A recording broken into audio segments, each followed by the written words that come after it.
And I get to introduce Brock Dolman and Kate Lundquist with Occidental Arts and Ecology Center. How you feeling, Beaver Con? Whoop, whoop, whoop. Hello, everyone. Come on in, grab a snack, get ready. We're going to take turns doing this talk, and so I'm going to let Brock start, and then I'll finish the talk. Thanks for being here. All right. All righty, well, hi, everybody. We're happy to be here. Brock Dolman, Occidental Arts and Ecology Center, and we are so excited to get to follow up on Wade Crowfoot's wonderful talk this morning because he kind of primed the pump for us. So we're going to basically just quickly go over some of the high points, if you will, kind of skip some stones over the deep water of the components of the campaign that we've been driving, the Bring Back the Beaver campaign in California, the last 20 years-ish or so. And so quickly, Occidental Arts and Ecology Center, we're a small nonprofit in Western Sonoma County. We do a whole bunch of things. Check out our website. Critical though, and you can see all the logo soup at the bottom. We're super committed to collaboration and coordination and working with lots of folks and such, and deeply into that. And a lot of their sense around the strategies for change is really the idea of modeling resiliency while we're training change makers and building community capacity and changing the rules. And so you'll see those parts are aspects of our campaign and how it is that some pillars of success. We really get into this work thinking like a watershed and what we think of as our basins of relations, all our relations within our shared basins and our watersheds. And we have a wonderful booklet. You can download a PDF of this document online. But really thinking about ridgeline to river, how do we rethink and retrofit for resiliency? And obviously in this talk, in the riverscape, the beaverscape, we're focused in that area. But I was happy to hear a lot of uplands love earlier today as well. So yeah, we've got our Bring Back the Beaver campaign, and we've been pretty focused on it for the last 15 years in a really solid way. And you'll see that there's a lot of education, outreach, citizen science, research, demonstration, and the policy stuff ultimately, which we're going to talk about doing it. And I think all of those components are critical. Just to lead off and sort of follow up on Wade's comments this morning, we've had a lot of big wins in California in the last couple of years for sure. All right. Whoop, whoop, whoop. And while we still love the grizzly bear and we want to keep it on the flag, you know, we have swapped out the beaver for a little while until the bear is back. But as was mentioned earlier, Governor Newsom passed through the legislature, through a budget bill, the initial process to create the Beaver Restoration Program. And then as we heard, our Beaver bill just passed and Molly Alves just got hired and that kind of stuff. And so we're super excited about the fact that the state is now standing up this brand new Beaver Restoration Program and is fully staffing it and has all this exciting work, especially centering a coexistence framework. And a lot of that comes out of one of the strategies that OAC with Center for Biological Diversity and the Environmental Project Protection and Information Center in Arcata. We went to the Fish and Game Commission and wanted to talk about depredation policy and changing policy at the state level with the Department of Fish and Wildlife. And so that was successful and has really pivoted this more coexistence-centered kind of framework that we can talk more about. We heard a bunch about the relocations, and yay, Tasman-Koyom and Maidu Summit Consortium and Tule River Tribe, and I know there's folks from both of those tribes and organizations in the room, but we heard about some of the relocations this last year, just super exciting. The Beaver back is alive and well. For those in California, what's fun is that the department has actually got a proposal form online. So if you want beavers in California, their suggestion is you go and fill out this form, do the questionnaire, and get yourself in line for their process of consideration for their next pilots and ongoing relocation work that Molly's going to have to deal with all those proposals back there. Hi, Molly. So, super quick. I'm going to switch your mic out because it's making noise. I know. I was like, is that feedback for me? That's your dynamic personality. Really? Jeez, I've been told that before. How's that? Yeah? All right. And then was also mentioned, OAC, we were successful in receiving this $2 million grant from the department to create this new coexistence training and support program. And we are super excited to be partnering directly with Beaver Institute on that and Beaver Corps. And we're currently in the process of hiring folks right now. And we do have a BeaverCon special, even though the window for applications has closed. If any of you all are interested and feel like you meet the qualifications of that position, come up and chat with us. We do have a QR code. You can look at the job app. But really wanting to bring a professionalized workforce development to coexistence, and then there's support through the state to offset, ideally, some of the technical support, maybe some of the material support, and some sort of a cost share program with the details yet to be worked out. But I think the state really ponied up and said, if we're going to lead with coexistence, and we're going to put a burden on folks who are used to killing beavers by trying to coexist with beavers, how can that not be an unfunded mandate, if you will, and try to provide some both technical and financial resources to support people in coexisting with beavers. So we're super excited about getting that program going, through 2025, 26 and on. And then, yay, we signed our beaver bill, which again, really was ultimately the codification in statute through the legislature of the fact that we have a beaver restoration program in California, because prior to that it had been passed through basically a line item on the budget, and it was at the whims of the annual budgeting. And in fact, this spring, California was billions in the hole, and the program could have gotten just whacked. So this really was about ensuring resiliency in the ecosystem of the program, if you will. And then, more coming up. Hopefully more translocations are going to get to happen, and there's a whole CDFW's developing a coexistence toolkit. Obviously, we're launching the Beaver Coexistence Program, and also the development of a statewide beaver restoration management plan, again, which is in Molly's world. Geez, Molly, you got a lot to do. So love her up watching at the conference here, and a little bit of quickly how we got here. One of the things is, and I'll say that the policy working group, we've got a session on Wednesday, I think, where we're going to talk about power mapping. And we, back in 2012, did a thing called a power map, where we did an analysis, and you can kind of see the arrows here, where up at the top of the chart is entities, organizations, people, opinions that have more influence. And if you go to the right, those are people who support the objectives of bringing back beaver. If you go down, down to the right, it's like less influence, but some support, and down to the left is like no influence and hating on beaver. And so you start mapping who is where in the ecosystem relative to influence and support or not.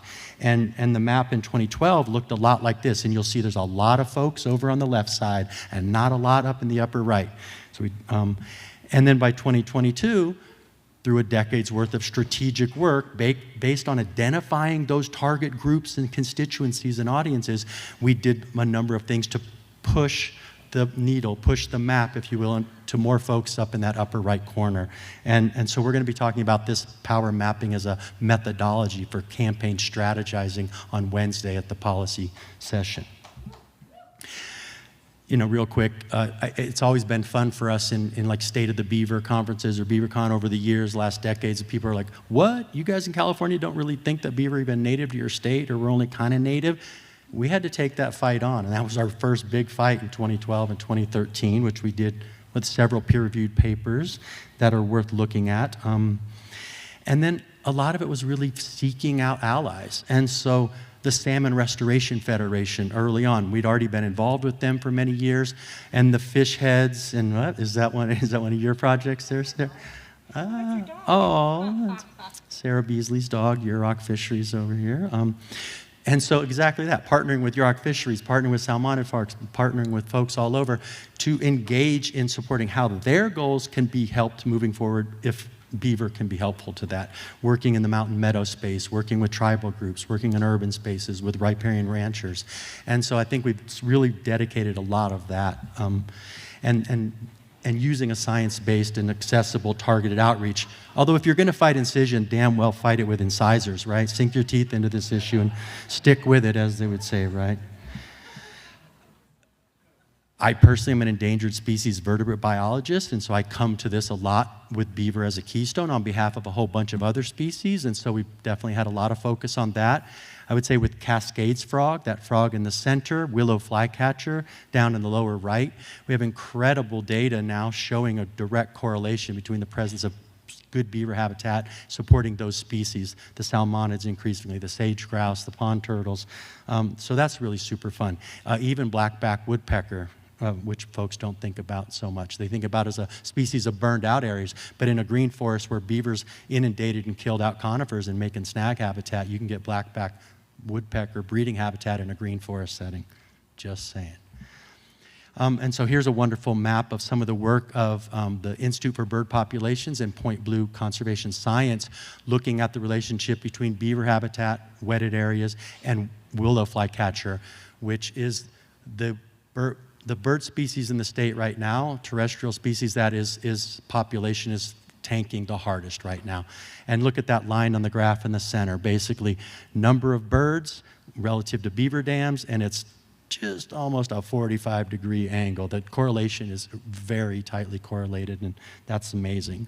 And then also other things that not only beaver dams per se create habitat, but bank burrows and big rivers, and this is some amazing work of bank lodges and river reefs in the Smith River system that was brought up. And so, again, we talked a lot about here, also focusing on other things, flood and drought and deluge and fire and carbon and those kinds of things. And so just, if you're dealing with a keystone species who plays in a bunch of spaces, you have to step up and play in all those spaces on behalf of being a spokesperson for beaver. So, and then at some point get that into plans, into policies, and change that kind of stuff. And so it may be a food fight, but we're in it to win this food fight. So I'm going to pass it over to Kate. Thank you. All right, let's do this. So, yes, we've been at this for a while, and it's evolving. Just like beaver, it's a dynamic situation, so we want to adaptively manage. And there's been a lot of interest, and people are so enthusiastic about moving beaver. You get to interact with them, it's amazing. Or mimicking them. You get to build like a beaver. And yet there's all these other suite of strategies that we really want to make sure people consider first. So that's a big part of what we do, is this holistic understanding of, it's really important that we stick with the beaver we have first and try not to de-beaver those areas, and really see how we can enhance and expand their habitat. And of course, relocation is a super important tool in those places where beaver have been extirpated, but let's not start with that necessarily. Also, in the coexistence space, a lot of people think they know what they're doing, and then you've heard the stories, the chicken wire, all the failures, and people give up. And so having really solid demonstration sites that you can show people, take people out to, ideally do it with the agencies and the land managers and the entities that are having the most issues with them, so that they have an in-house example and you get more buy-in, is really, really critical. So Caltrans, departments of transportations, et cetera, really key in. That's like a very strategic, important thing to do to make sure that we get more buy-in there. Also, to get more buy-in, we want to have these bigger scale demonstration sites where we can bring all kinds of targeted audiences out to see the work that the beaver are doing themselves. And ideally, if they can have all of the strategies represented, coexistence and the expansion enhancement, and this is a place that we luckily have 45 minutes from our state capitol, called Doty Ravine, and it has been one of our best demonstration sites. It's easily accessible, it's a working landscape. The ranchers are still persisting and thriving because their forage is lasting longer into the dry season. And just by simply stop killing the beaver and reinforcing their dams and really giving them more processed space by taking down levees, these beaver have increased their wetted area by 1,200%, and all for under $75,000. So this is a tour we brought this spring out with our director of California Department of Fish and Wildlife, which really helped bring it home for our policymakers and just to show them firsthand what is happening on that scale. Super important. We get a lot of important work done in the field. We do very targeted tours with regulators just to talk about permitting. And so that's, as you all know, such a helpful tool. A lot more magic happens when you get to be in person in the field. And then it's so important to, when invited, show up and support our allies. And we're so grateful to be able to do that with our tribal allies, and so grateful that we have Maidu Summit Consortium here in the audience and our Tule River tribal members as well. We've really been honored. This is a training that we just got to do this July, training a bunch of their natural resources, forestry crews to do this work on their own. They are so jamming and doing this incredible work in their homelands, and we're just so excited to get to witness this amazing work that they're doing. And similarly, up with the Mountain Maidu, up in the North Fork Feather River watershed, amazing work that they are doing as well, training their own crews and doing beaver restoration. And both of these sites now have become incredible demonstration sites of what tribal leaders can do to really leverage their sovereign status and their, to get stuff done and do work to really support their tribal members in getting these job skills and to bring back the beaver and have incredible results. I was just out here actually 2 weeks ago, and the beaver have built a 300-foot dam. It's amazing. So really impressive, and I'm so grateful to get to be part of that. So I don't know how many people were just at the last session with ranchers. That was really inspiring and fruitful conversation to have. I think it's really important to consider everyone as a potential ally. And for us, the ranchers who, we have a very strong ranching community in California, and we can't afford to alienate them, actually. And there are those that have success stories that aren't being shared. And so the more we can get those stories out there and have them become the spokespeople within their community, it's going to be a lot more effective than having some long-haired hippies show up and say, well, we think you should, embrace beaver. So that's one of the great successes that we've been having, and I know a lot of you are doing that already in your work, and so we love to collect rancher success stories. Any success stories are really important to share, but especially with targeted audiences, because it's a lot easier for them to hear it from their own community. Obviously, this goes without saying, here we are gathering with beaver professionals. It's so helpful and amazing. I was like, last night when we got here and went over and had the cocktail hour, it was just it felt like the most incredible homecoming to just see so many incredible people who are doing such dedicated work. And it's so important for us to get together, to inspire one another, to share ideas. And, this undertaking of a 500-person conference is so huge. I just bow down to you all who are doing this with Beaver Institute. It's incredible. For those of you who don't have that capacity, we pulled off the Beaver Summit just as an online thing through Zoom, and it totally worked, and we got a lot of incredible work done as a result. So don't underestimate the power of just convening a big Zoom meeting, a summit in your community or your state or whatever group of people you're really wanting to get together. It really makes a difference. And then get those people out into the field. Once again, do trainings, build the understanding and the capacity of all of your sectors that you're trying to bring on board. So we founded, with a bunch of others, amazing people, the California Process-Based Restoration Network, and it's a group of scientists, agency folks, regulators, practitioners, nonprofits, just excited individuals, anyone, dogs, families. We all come out, and we have these annual trainings now. We just finished our 3rd annual, and we get out there and learn to see like a beaver, design like a beaver, build like a beaver, and then change policy, which maybe beaver don't do necessarily, but they sure are cute. So highly recommend coordinating and doing these kind of things. If you're interested in our model, our network, definitely ask us more questions. It's a super fun group. And then the more groups we have doing this work in our state, the better. And we're so grateful. We actually have 2 of our beaver groups here. We've got the Santa Barbara Beaver Brigade and our SLO Beaver Brigade. Yay! Awesome. It's so important that we support these groups emerging that are grassroots, community-based. They know who they need to get to say yes in their community. They are the ones who are going to effectively be able to do this power mapping exercise to make change in their county, in their region. And the more love we can give them, the better. And send them funders. It's anyone who's started a nonprofit and tried to fundraise, that becomes your full-time, double overtime job. So for those of us who have got a little bit more time in that world, it's really nice to be able to share that largesse and really incubate these organizations and make sure that they are strong and doing this important work as well.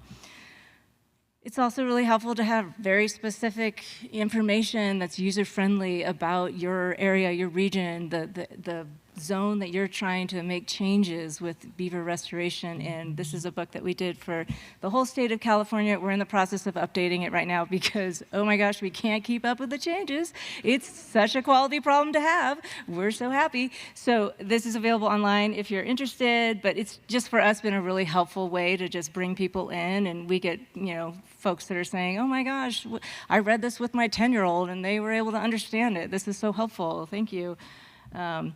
And then really, our state agencies are often underfunded and we don't have a lot of population dynamic information. And so the more we can enlist our citizens, the more we can get buy-in. We have done, with iNaturalist, we've done beaver blitzes where we literally just organize. We're only focusing on beaver. We're not doing a full bio blitz, but we're taking anyone who wants to come out and try to figure out where the beaver are in our county. And it's really fun. And it's a great source of data that we can then use later. And I will give a shout out to CDFW, who now has their own survey. Please fill it out if you're a California person and make observations there, because we're going to hand the mantle over to them so they can now start doing that. Obviously, media can be really helpful. It can also be really harmful. It's really nice if you have media folks that are super shrewd and willing to honor your time. We're all super busy. I don't know how many of us have done, videos and interviews that just ended up on the cutting room floor. I know that's not always the fault of the journalist, and it's really helpful to develop these relationships with journalists over time that that you can trust and that they're thoughtful and that they're gonna do a fair story and hopefully give you some good exposure. And we're all so grateful for Ben Goldfarb's work and Leila Phillips and all the different authors that have done beaver books that really help put beaver on the map. And that's certainly helped us as well. And if at a certain point you have the capacity, I would highly recommend hiring a full-time beaver lobbyist. It has definitely made a difference for us. She will, very much say that we got the basketball up on the rim and she just had to put it in. And so, yeah, Jennifer Fearing here has been really helpful. It's an amazing thing. Obviously, what we're doing here, building coalitions, really forming those partnerships with all kinds of different folks to really support the work that we're doing to change policy really helps. And ultimately, persistence does pay off. Change is possible. Stick in it for the long game. It's all about relationships, ripeness, resources, and quite frankly, retirements. So our work has just begun. We still obviously are gonna roll up our sleeves, and it's amazing what's happening in California, and it's kind of now the beginning of the whole new era, and we still have a lot of work to do, but we're so excited for the opportunity, and blank slides as well. So with that, thank you so much for your attention. Super appreciate it.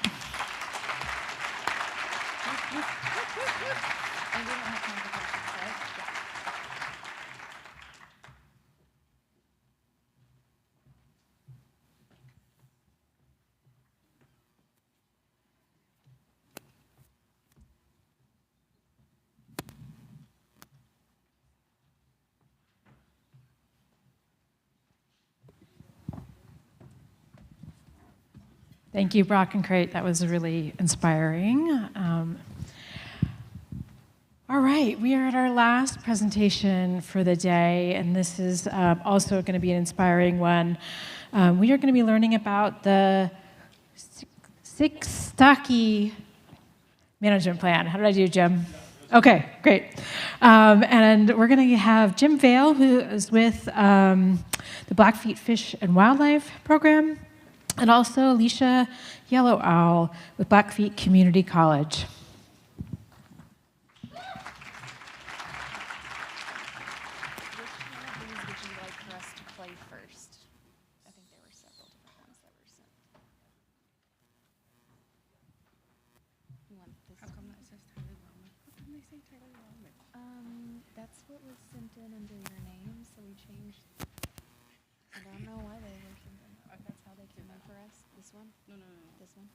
What is this one? Is this Okay, one? we can open it and we'll see. Yeah. This is right? Yeah. Okay, perfect. I'm not sure why they were labeled that way. That's just how they came in for us. Yeah, that's my daughter's. That's weird. Okay, so good afternoon.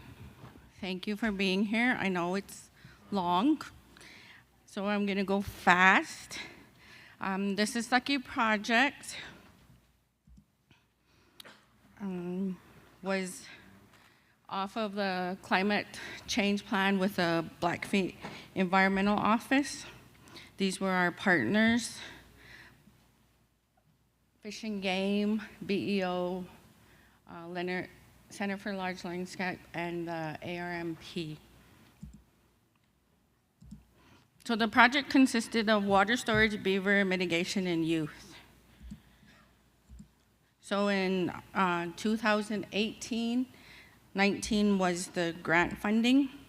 I'm just gonna go over these. It's not death by PowerPoint, it's just pictures. I think that's better than, and I'll just talk about them. So this was our first year. The project was on our property. When I mean our property, I mean Blackfeet Community College. We own about 800 acres. And this was on our project. We did it purely for demonstration. We didn't need any restoration on our land, as you can see. So here is our students. And our students consisted of half high school students and half college students.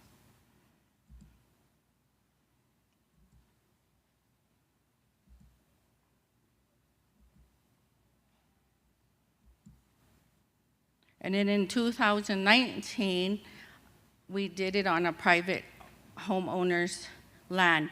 And what was really neat about that was it was the same creek. It was Willow Creek, just about 10 miles down the road. And they asked us because it was degraded from overgrazing of cattle.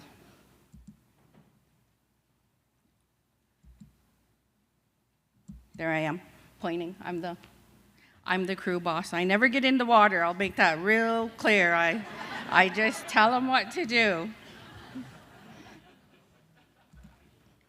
And then we restored ours. When runoff comes, it wiped it out. So the same year, 19, we restored the BDAs on our property. So then we also did mitigation, tree wrapping. We did pond leveler for a private homeowner.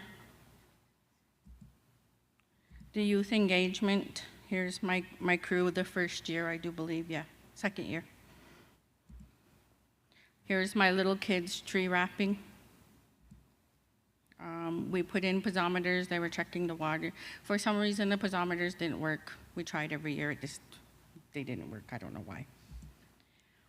And so, off of that project, what my college students wanted to do was get more into policy, because we didn't have policy on the Blackfeet Reservation for beaver. So when beavers dammed up somebody's road, they called Fish and Game. Well, Fish and Game said, well, it's the road, call the road. So the road said, no, it's water, call BEO. So it was just this big old cycle of blame. You know, fix it, you fix it, you fix it. So, and I do believe 2019, we got a new director of Fish and Game just off of this Stucky project. And so I was kind of talking to him about it, and he didn't, you know, he was just getting his feet under him. His name is Gerald Buzz Cabal. And so he was like, yeah. And I said, okay, well, I'll let him get his feet under him, or when it comes up, he'll circle back to me. And so, since there was no policy, somebody asked him if they could lethal trap. So they lethal trapped the beaver, put it on Facebook. So my college kids are running into me the morning of. They killed the beaver, blah, blah, blah, blah. I was like, okay. And they were like, do something. I said, okay, well, I'll wait for Buzz. So about 1 o'clock that afternoon, he calls me up. And I said, I know. said, "You're in the shit house, aren't you?" He said, "Yes, I am. Help me." And I said, "Well, why?" And he's like, "There's no policy." I said, "Okay, I understand. That's why I was telling you this is what we need to do." I said, "I've been telling you, beaver management plan, beaver management, beaver management, beaver management." He's like, "Okay, I get it, I get it. We need to find funding." I said, "Okay, that's your department. That's, you got grizzly, you got wolves, you got elk.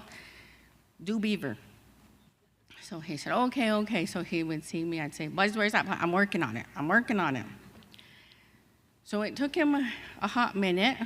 So last year, he finally got the funding, and he hired Jim.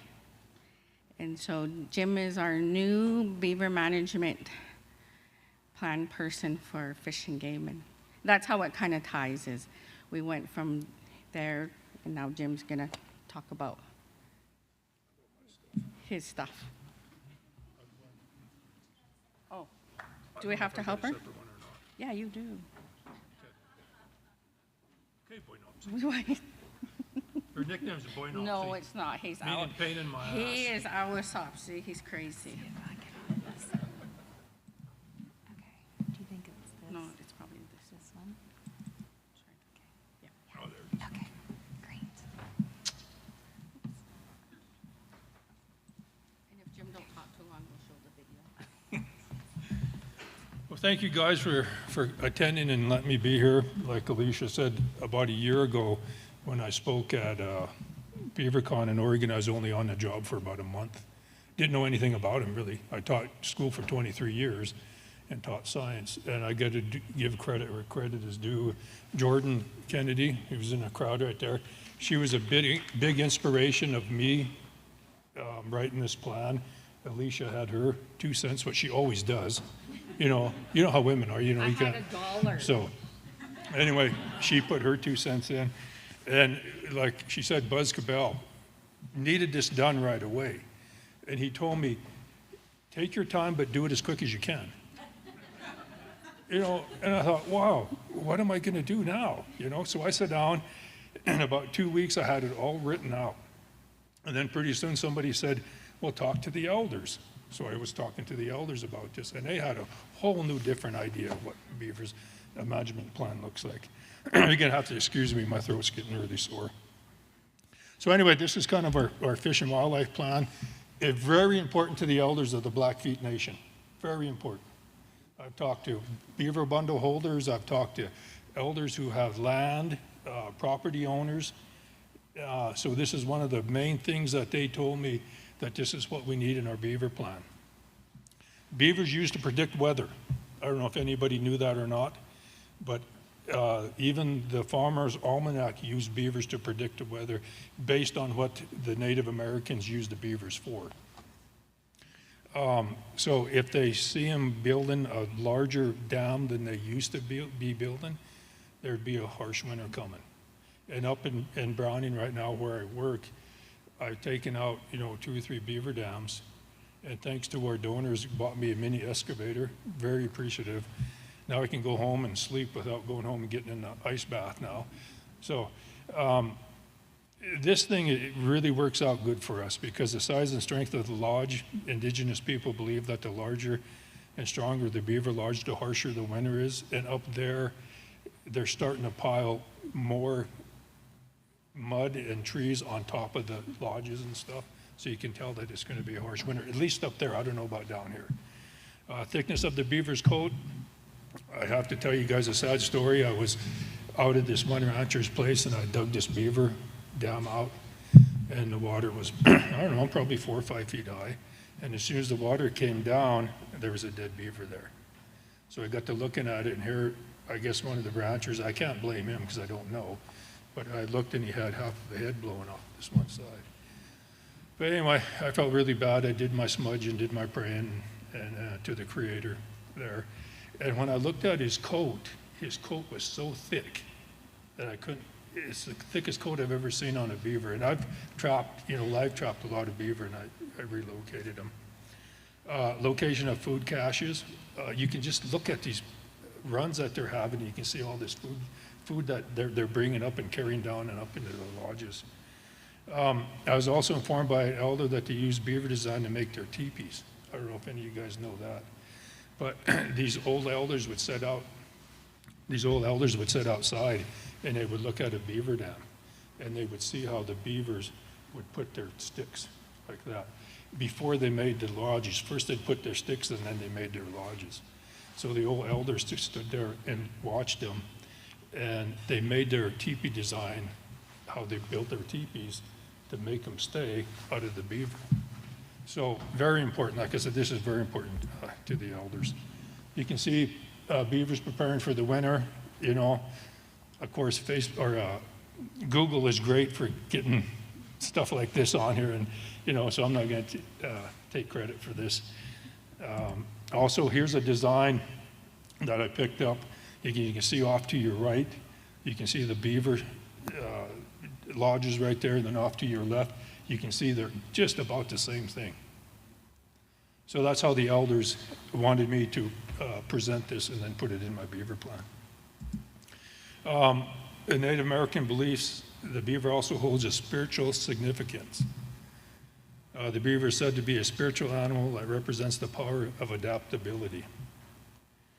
This animal encourages people to be resourceful in their daily lives and to find creative solutions to problems they may face. I talked to 4 or 5 elders, and they even, back in the old day, they even modeled the beaver behavior to their kids so that they would become more adaptive to what comes down the road, you know, and later on in life. So it was pretty fun to learn. Okay, it also symbolized wisdom. It is a constantly working to build and create their life as it desires. The beaver spiritual animal is believed to be a staunch reminder that with diligence, patience, and determination, you can achieve anything. And that's one of the main things I have in my beaver plan. Okay, get back to the beaver bundle. It's one of the oldest beaver bundles. Was it in the United States, Jordan, or in Montana? Is the Blackfeet acquired? Yeah, okay, oldest one, that's what I wanted to ask you. So this is Blackfeet, these are actually Blackfeet people, elders. We call them elders now, but back then they were trying to open the beaver bundle when it was appropriate time. Excuse me, this is just some stuff that we put in for a beaver plan. It just says that if a person calls or a rancher calls or a homeowner calls, I go out there, I put tree wraps around there, I dig the beaver out, then I put a pipe in there, then I cover the pipe up, you know, when it's there. One thing I did learn though, an old elder told me, get some white latex paint, water-based paint, and then paint the trees about 3 feet high, and the beaver will never touch it. And it worked. So that's something that, you know, I kind of drug out and mentioned it, you know, because it did really work. It was really fascinating to see. But anyway, this just tells you how they migrate and how the Fish and Wildlife deals with damaged property and how we can assist the property owner, rancher, if something happens to it. So I'm not going to read that one. Okay, I have to tell you this story. This is so funny. This beaver dam I was working on, you can see how I did this by hand. I mean, I'm not trying to brag on myself, but it's pretty damn good, you know. But I had a stick about 12 feet long, and this one they kept kind of plugging up a little bit. This white one over to your left. So I get that stick and I would get all the dirt out and whatever was in there. So one day I stuck it right on the other side of that white pipe.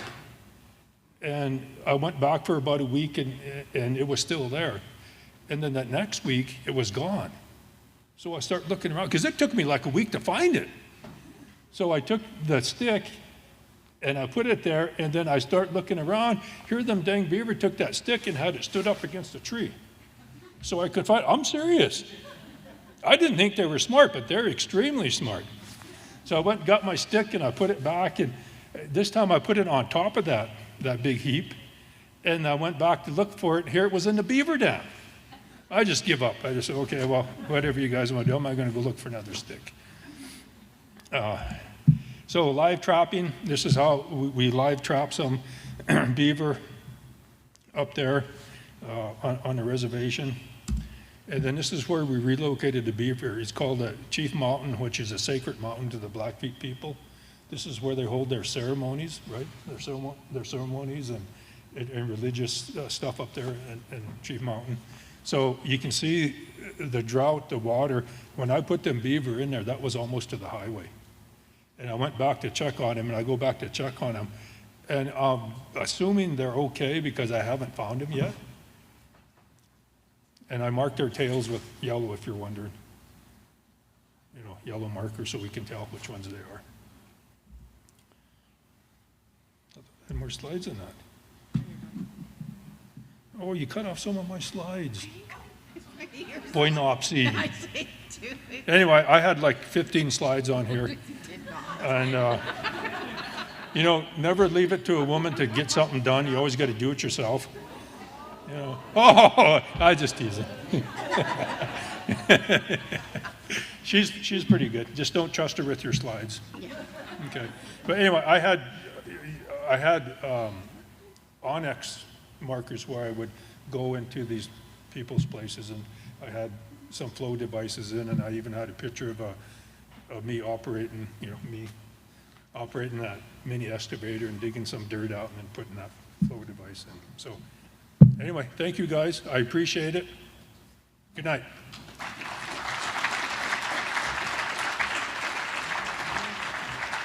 So I got a little video for you. So this was on BCC's property. We don't have a mini excavator, but we have youth power.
Jim and Alicia, we have plenty of time. Oh, okay.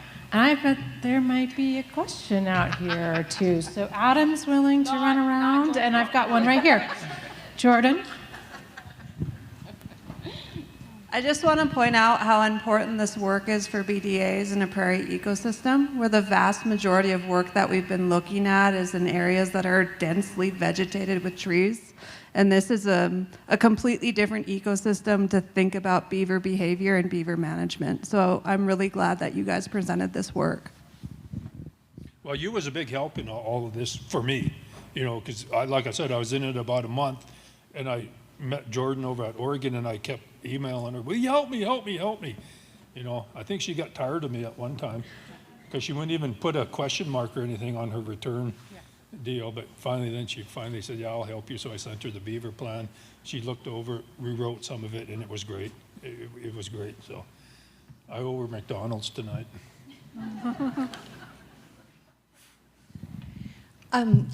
Thank you so much for coming and talking about this plan. Couple of questions for you. One, is it available online? Because I'd love to read it and include it in the research that I'm doing, the report that I'm doing on statewide beaver management plans and tribal plans. So one, is it available? And the second one is, did it apply to beyond the reservation? Was it the reservation, or did it apply to in partnership with much beyond it? So those were my two questions. Thank you. Okay. No, it is not online, but if I can give you my email, I will surely send it to you. And this was only for the Blackfeet Nation. We don't go off the Blackfeet Reservation to help anybody. What it states in our policy plan is elders first, enrolled members, descendants, and then non-members.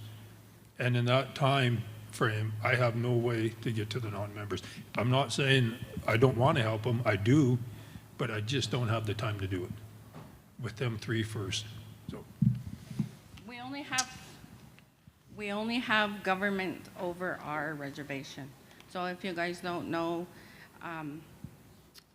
we are a federally recognized tribe, so that means that we have our own police, we have our own courts, we have our own fish and game, BEO, every entity that everybody else has, that's what we have. So just in our reservation is what is our own world, I guess you can say. And we have more beaver than we have enrolled members. I'm sure we do, man. Every beaver dam I go to, there must be 20 of them, you know, and there's like 1,000 beaver dams. Jordan knows how many beaver dams are up there. She studied everything up there, so. So I'm curious what you all have noticed or learned so far about how beaver restoration is related to the wolf restoration that you are doing. How might wolf predation be impacting your attempts at beaver restoration? Just curious what you've learned about how those two beings are interacting.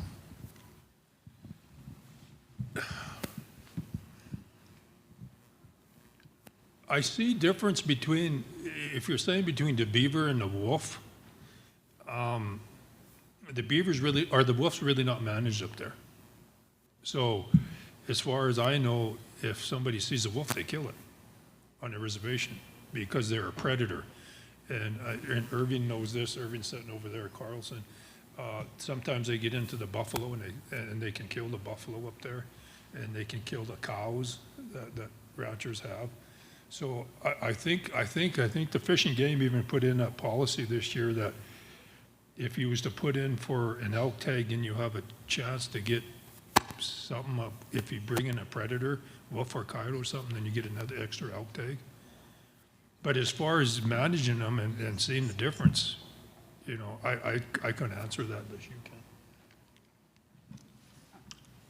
Just at one time, I know that we monitor them, and I think that since the population has risen, we don't monitor them anymore. Hi, good afternoon. Thanks for being here. I loved your presentation. Could you please speak to the importance of and how you go about engaging your youth?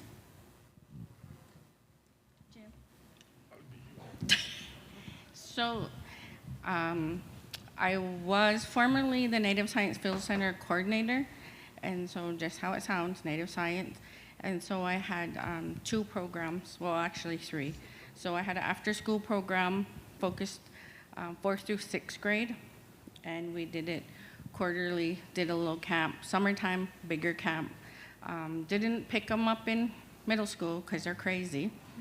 And so they get their crazy out, come high school, they're all saying, are you going to do camp or are you going to do camp? So I'll pick them back up in the high school and we'll do something like this with them. And then we also had a grant for Native Science Fellows, which I funded if they had a project in the STEM field.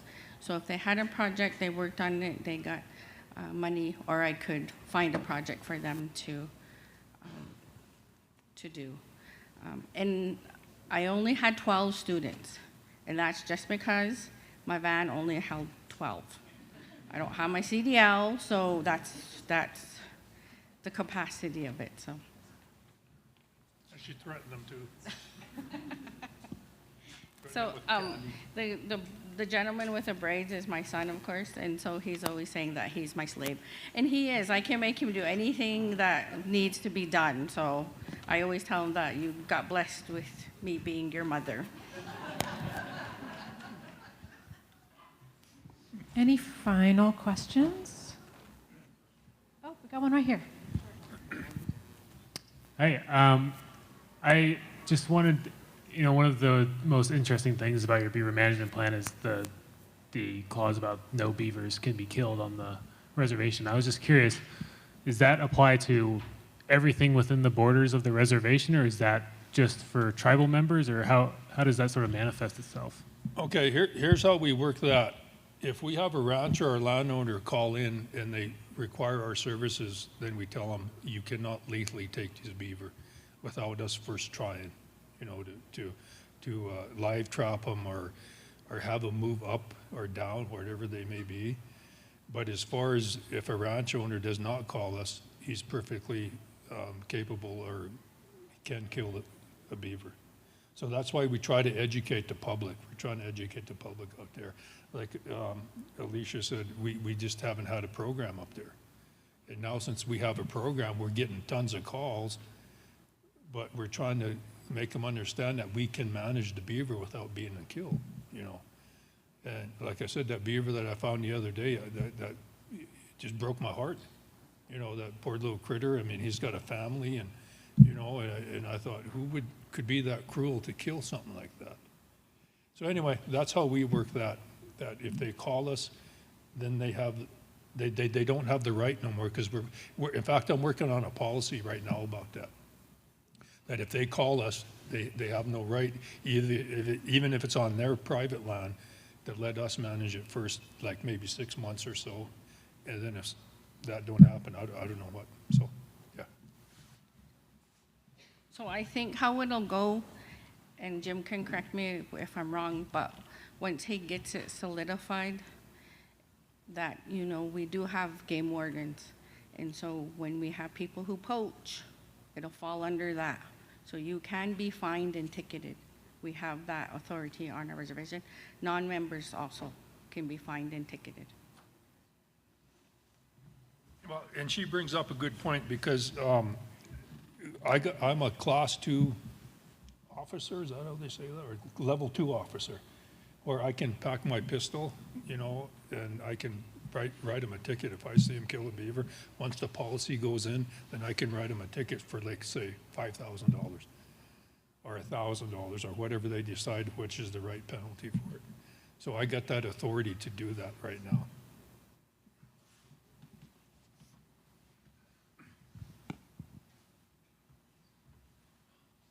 Any last questions?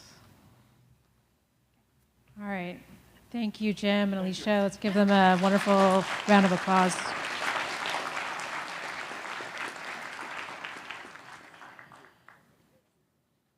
And Adam, I think it's all you. All right, wrap it up, I will.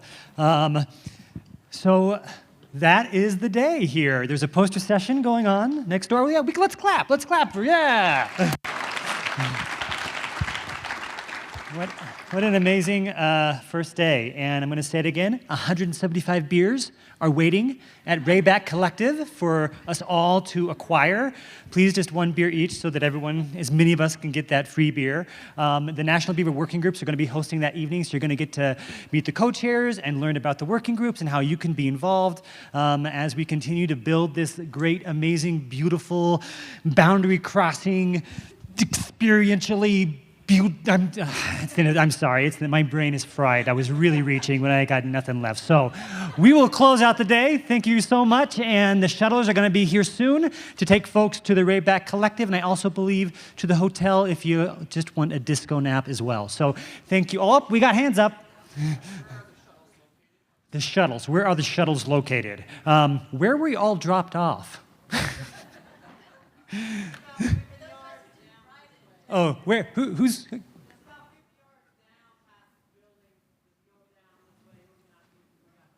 Great. 50 yards down that way. I will have more clear directions about that up front. I think Lara, if you find her, I don't want to put everything on Lara, but she would probably have more clear information than I do at this point. But thank you all, and we will see you at the Rayback Collective or here in the morning. Yay.